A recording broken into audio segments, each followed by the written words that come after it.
چہرے پہ نور نظر نہیں آتا، سنی سادہ سا ہو، سادہ سا سنی ہو، لیکن اللہ کریم اس کے چہرے کے اوپر نور کی بارات اتار دیتا ہے۔ سبحان اللہ، بے شک، وجہ یہ ہے، یہ جو چہروں کا نور ہے یہ اصل میں دل کی پاکیزگی کی علامت ہے، بے شک، یہ دل کی پاکیزگی کی علامت ہے۔ تو لوگوں یاد رکھو، روزہ رکھنے سے پہلے یہ ضروری ہے کہ اپنے دل کو ادب رسالت مآب صلی اللہ علیہ وسلم کے لیے خاص کر لیا جائے۔ تو میں اس کا کہا تھا امت مصطفیٰ میں جس ہستی کو اتقا کہا گیا ہے کہ وہ سب سے زیادہ صاحب تقویٰ ہے، وہ کون ہے؟ وَسَيُجَنَّبُهَا الْأَتْقَى الَّذِي يُؤْتِي مَالَهُ يَتَزَكَّى وَمَا لِأَحَدٍ عِندَهُ مِن نِّعْمَةٍ تُجْزَىٰ إِلَّا ابْتِغَاءَ وَجْهِ رَبِّهِ الْأَعْلَىٰ وَلَسَوْفَ يَرْضَىٰ۔ یہ کس ہستی کے بارے میں ہے؟ حضرت صدیق اکبر، جو صاحب تقویٰ ہے، جو صاحب ادب ہے، جو صاحب تعظیم ہیں، جو الفت رسالت مآب صلی اللہ علیہ وسلم کا پشتا ہے، عشق رسول کا، جناب صدیق اکبر رضی اللہ تعالیٰ عنہ۔ بلال کو دیکھا، امیہ تکلیف دے رہا ہے، امیہ تکلیف دے رہا ہے۔ حضرت بلال کو تڑپتے ہوئے دھوپ میں ریت کے اوپر تڑپتے ہوئے دیکھا، برداشت نہ کر پائے، امیہ سے کہا سودا کر لو، ایک غلام بھی لے لو اور جو کچھ ساتھ لینا چاہتے ہو وہ بھی لے لو، یہ بلال مجھے دے دو۔ اس نے کہا بڑا سیانہ تاجر تھا، آج یہ سودا کیسا کر رہا ہے؟ بہرحال نفع نظر آئے تو ہر بندہ سودے کے لیے تیار ہو جاتا ہے۔ اس نے کہا ٹھیک ہے، سودا ہو گیا۔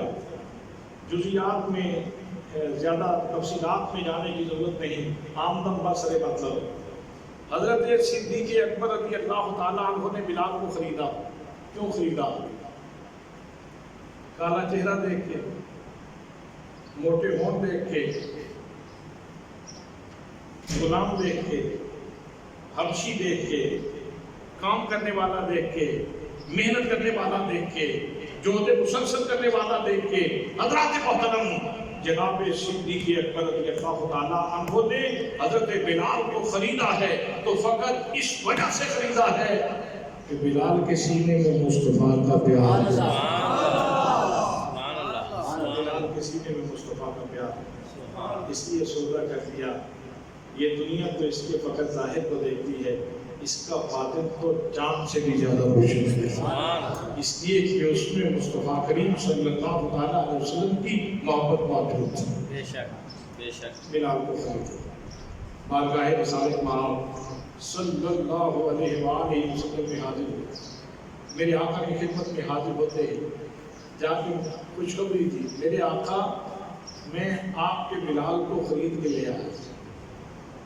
اب آپ خود اندازہ فرمائیں کہ میرے آقا کتنے خوش ہوئے ہوں، سبحان اللہ، کتنے خوش ہوئے۔ میرے آقا مسکرائے اور وہ جو مسکرائے تو جان سی گلیوں میں پڑ گئی، وہ جو مسکرائے تو جان سی گلیوں میں پڑ گئی۔ حضرات محترم، جن کے مسکرانے سے زمانہ مسکراتا ہے، سبحان اللہ، جن کی مسکراہٹ سے پھولوں کو کھلنے کا حسن ملتا ہے، سبحان اللہ، پھولوں کو کھلنے کا انداز ملتا ہے، میرے آقا مسکرائے اور مسکرا کے فرمانے لگے، صدیق کتنا اچھا ہوتا اگر اس سودے میں تم مجھے بھی شریک کر دیتے۔ نعرہ تکبیر، نعرہ رسالت، نعرہ تحقیق، نعرہ تحقیق، نعرہ حیدری، الاسلام، الاسلام۔ صدیق کتنا اچھا ہوتا اگر اس سودے میں تم مجھے بھی شریک کر لیتے۔ تو جناب صدیق اکبر کیا کہنے لگے حل انا و مالی الا لک یا رسول اللہ، میرے آقا میں کیا اور میری متاع کیا اور میرا مال کیا، آقا یہ غلام بھی آپ کا، میرا مال بھی آپ کا، کروں تیرے نام پہ جان فدا، نہ بس ایک جان دو جہاں فدا، دو جہاں سے بھی نہیں جی بھرا، کروں کیا کروڑوں جہاں نہیں، کروں تیرے نام پہ جان فدا، نہ بس ایک جان دو جہاں فدا، دو جہاں سے بھی نہیں جی بھرا، کروں کیا کروڑوں جہاں نہیں۔ حضرات محترم، حضرت بلال کو خرید کر آزاد کر دیا، اب سوسائٹی میں، معاشرے میں باتیں ہونے لگی۔ جو منفیات پسند ہوتے ہیں وہ ہمیشہ نیگیٹو گفتگو کرتے ہیں، کچھ لوگ منشیات فروش ہوتے ہیں وہ بھی معاشرے کو بیمار کرتے ہیں، کچھ منفیات فروش ہوتے ہیں وہ بھی معاشرے کو مریض کرتے ہیں۔ کبھی کسی شخصیت کے اوپر تنقید کرنا شروع کر دی، کبھی کسی بڑی ہستی کے اوپر تنقید کرنا شروع کر دی۔ تو یاد رکھنا منشیات فروش سوسائٹی کے لیے بڑے نقصان دہ ہوتے ہیں، لیکن ان سے زیادہ منفیات فروش وہ زیادہ نقصان دہ ہوتے ہیں، جو منفی باتیں کرتے ہیں، جو خیر کے جذبوں کو، خیر کی قدروں کو پروان نہیں چڑھا سکتے، ہمیشہ کرٹیسائز کرتے ہیں لوگوں کو، ہمیشہ تنقیدی نظر سے دیکھتے ہیں لوگوں کو۔ اس لیے دوستان محترم ہمیشہ اچھے رویوں کا امین بننا چاہیے۔ کسی بزرگ نے بڑی خوبصورت بات کہی، انہوں نے کہا کہ کچھ لوگ ہوتے ہیں جو مکھی مزاج ہوتے ہیں، اور آج سوشل میڈیا کے اوپر ایک مرزا ہے انجینئر کے نام سے، محمد علی انجینئر جیلم کا ہے، تو وہ بھی مکھی مزاج انسان ہے۔ کہتے ہیں کچھ لوگ فرقہ زبابیہ سے تعلق رکھتے ہیں، زبابیہ زباب مکھی کو کہتے ہیں۔ ایک انسان ہو، 6 فٹ اس کا قد ہو، خوبصورت اس نے کپڑے پہنے ہوئے ہوں، خوشبو کے اس سے بھوکے نکل رہے ہوں، اور پورا ماحول اس کی وجہ سے معطر ہو، تو مکھی کو اس کے 6 فٹ قد سے کوئی سروکار نہیں، مکھی کو اس کے کپڑوں سے کوئی سروکار نہیں، مکھی کو اس کے حسن اور بیوٹی سے کوئی سروکار نہیں، مکھی کو اس کے جسم کی طہارت اور پاکیزگی سے کوئی سروکار نہیں۔ وہ پورے جسم کے اوپر، اس 6 فٹ کے حلولے کے اوپر ڈھونڈ رہی ہے، کہیں سے غلاظت ملے تو میں اس کے اوپر بیٹھوں۔ کچھ لوگ غلاظت کی تلاش میں ہوتے ہیں اور وہ سمجھتے ہیں کہ شاید آپ نے بڑا مال کا صدقہ دیا ہے، حقیقت میں وہ اپنی بدمزاجی اور اپنی خصلت کا سامان کر رہے ہوتے ہیں۔ حضرات محترم، جن لوگوں کا آفتاب اقبال اللہ کریم نے بلند کر دیا ہے، جن کو اللہ کریم نے عروج بخشا ہے، اب ہزاروں انجینئر بھی آ کے داتا علی حجویری کی شوکت کو کم نہیں کر سکتے۔ بے شک ہزاروں مکھی مزاج محمد علی، محمد اور علی کتنے خوبصورت نام تھے، لیکن کبھی کبھی بدبختی گھیرا ڈال لیتی ہے، اور ان لفظوں کے تقدس کو بھی یہ لوگ پامال کر رہے ہیں۔ اس کو تو انجینئر صرف کہنا چاہیے۔ ہزاروں انجینئر ہونا اس کیسے، ہزاروں انجینئر با یزید بستامی رحمۃ اللہ تعالیٰ علیہ کی قلبی طہارت کو وہ آلودہ نہیں کر سکتے۔ تو دوستان محترم، میں عرض کر رہا ہوں، کچھ لوگ مکھی مزاج ہوتے ہیں، فرقہ زبابیہ سے تعلق رکھتے ہیں، معاشرے میں، سوسائٹی میں منفیات کو فروغ دیتے ہیں، تو لوگوں نے تنقید کرنا شروع کر دی۔ انہوں نے کہا صدیق، ضرور بلال کا کوئی احسان ہوگا صدیق کے اوپر، جس کی وجہ سے ان کو آزاد کیا گیا ہے۔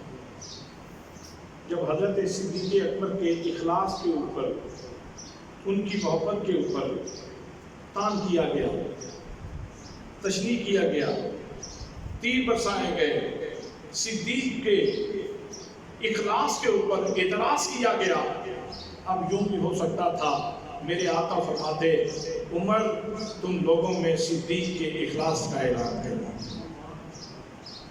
یہ بھی ہو سکتا تھا میرے آقا فرماتے عثمان تم لوگوں میں حضرت صدیق کے اخلاص کا اعلان کر دو، میرے آقا یوں فرما دیتے علی شیر خدا تم میرے صدیق کے اخلاص کا اعلان کر دو۔ حضرات محترم، یوں بھی ہو سکتا تھا، لیکن اللہ نے یہ بات مخلوق پہ نہیں ڈالی، اللہ نے اپنے نبی پہ بھی نہیں ڈالی، اللہ نے خود حضرت صدیق اکبر کے اخلاص کو بیان فرما دیا، فرمایا وَسَيُجَنَّبُهَا الْأَتْقَى، ان قریب وقت آئے گا دنیا کانپ رہی ہوگی کہ کہیں دوزخ میں نہ پھینک دیے جائیں، لیکن یہ جو صاحب اخلاص صدیق ہے، یہ جو صاحب تقوی صدیق ہے، یہ جو صاحب تعظیم رسول صدیق ہے، یہ جو عدل رسول کرنے والا صدیق ہے، یہ تو دوزخ سے بہت دور ہوگا۔ سبحان اللہ۔ اس لیے کہ اس کے اندر تو ایمان کا نور آج بھی ہے، اس وقت بھی نور ہوگا، یہ تو دوزخ سے بہت دور ہوگا۔ وَسَيُجَنَّبُهَا الْأَتْقَى، یہ اتقیٰ ہے، یعنی صاحب تقوی ہے، اور تقوی والوں میں سر بلند ہے، تقوی والوں میں یہ سر بلند ہے۔ حضرات محترم، کس کو اتقا کہا؟ صدیق کو اتقا کہا۔ اس کے سینے میں کیا تھی؟ محبت رسول تھی، محبت رسول تھی۔ تو میں نے یہی کہا تھا، آپ کی خدمت میں عرض کیا تھا کہ ہر بندے کو تقوی نہیں ملتا، تقوی اس دل میں ڈالا جاتا ہے جس دل میں ادب رسالت مآب صلی اللہ علیہ وسلم ہو۔ تو فرمایا وَسَيُجَنَّبُهَا الْأَتْقَى الَّذِي يُؤْتِي مَالَهُ يَتَزَكَّى، وہ تو اپنا مال اس لیے دیتا ہے تاکہ اس کا مال اور پاکیزگی حاصل کرے۔ وَمَا لِأَحَدٍ وَسَيُجَنَّبُهَا الْأَتْقَى الَّذِي يُؤْتِي مَالَهُ يَتَزَكَّى وَمَا لِأَحَدٍ عِندَهُ مِن نِعْمَةٍ تُجْزَى، اس کے اوپر کسی کا احسان نہیں ہے کہ جس کا بدلہ دیا جا رہا ہے۔ وَمَا لِأَحَدٍ عِندَهُ مِن نِعْمَةٍ تُجْزَى إِلَّا ابْتِغَاءَ وَجْهِ رَبِّهِ الْأَعْلَى، وہ یہ سارا کام اللہ کی رضا کے لیے کرتا ہے۔ إِلَّا ابْتِغَاءَ وَجْهِ رَبِّهِ الْأَعْلَى وَلَسَوْفَ يَرْضَى، ان قریب وقت آئے گا۔ آج صدیق کبھی میرے نبی کے دائیں ہوتا ہے، کبھی میرے نبی کے بائیں ہوتا ہے، کبھی میرے نبی کے آگے ہوتا ہے، کبھی میرے نبی کے پیچھے ہوتا ہے، کبھی کوئی خدمت سر انجام دے رہا ہے، کبھی کوئی کام کر رہا ہے میرے نبی کو راضی کرنے کے لیے اور مجھے راضی کرنے کے لیے، صبح و شام مختلف امور سر انجام دے رہا ہے، اور اس کی طلب یہ ہے کہ اللہ راضی ہو جائے۔ ایک وقت آئے گا جب میری کچہری لگے گی، اور اس وقت میں صدیق سے کہوں گا میرے صدیق تم راضی ہوئے ہو کہ نہیں راضی ہوئے؟ وَلَسَوْفَ يَرْضَى، ان قریب میرا صدیق مجھ سے راضی ہو جائے گا، ان قریب میرا صدیق مجھ سے راضی ہو جائے گا۔ حضور صلی اللہ علیہ وسلم نے ارشاد فرمایا صدیق اکبر، اللہ کریم تمہیں رضوان اکبر عطا فرمائے، اللہ کریم تمہیں رضوان اکبر عطا فرمائے گا۔ عرض کی آقا یہ رضوان اکبر کیا ہوتا ہے؟ فرمایا رضوان اکبر یہ ہے یتجلی للخلق عامۃ ویتجلی لک خاصۃ، کہ اللہ کریم مہربان ہوگا اور صدیق باقی مخلوق کے لیے اس کے دیدار کے عام جلوے ہوں گے، تیرے لیے اللہ کے دیدار کے بھی خاص جلوے ہوں گے۔ تو اس ادب رسالت نے، اس تعظیم رسالت نے اور اس الفت رسول نے صدیق کو اتنا سنوار دیا اور اتنا ان کا وقت بلند کر دیا۔ دنیا میں ہیں تو مصطفیٰ کے خاص جلوے، آخرت میں ہیں تو خدا کے خاص جلوے، یہاں بھی خاصوں میں ہیں وہاں بھی خاصوں میں ہیں۔ تو فرمایا یا ایھا الذین آمنوا، اے صاحبان ایمان، کتب علیکم الصیام، تم پر روزے فرض کر دیے گئے ہیں، کما کتب علی الذین من قبلکم، جس طرح تم سے پہلے لوگوں پر روزے فرض کیے گئے تھے، لعلکم تتقون، تاکہ تمہیں تقوی نصیب ہو جائے، تقوی نصیب ہو جائے۔ اور پھر ساتھ ہی فرمایا ان الذین یغضون اصواتهم عند رسول اللہ اولئک الذین امتحن اللہ قلوبهم للتقوی، سارے دلوں میں تقوی نہیں ڈالا جاتا، تقوی ان دلوں میں ڈالا جاتا ہے جو اللہ کے رسول کا اپنے اندر ادب رکھتے ہیں۔ اچھا جب مل جائے گا تقوی تو پھر کیا ہوگا؟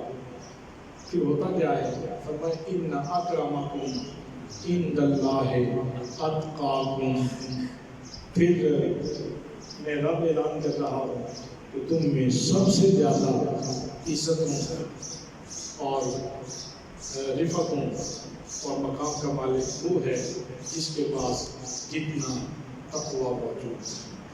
تو اس لیے اس برتن کو پہلے محبت رسول سے آباد کر کے پھر روزہ رکھیں گے تو پھر تقوی نصیب ہوگا، یہ دودھ ڈالا جائے گا، اور پھر اس کو سنبھال کے چلتے رہیں گے، اللہ کی بارگاہ میں عزت پا جائیں گے۔ دعا ہے کہ اللہ کریم ہمیں تقوی کے نور سے آراستہ ہونے کی توفیق مرحمت فرمائے۔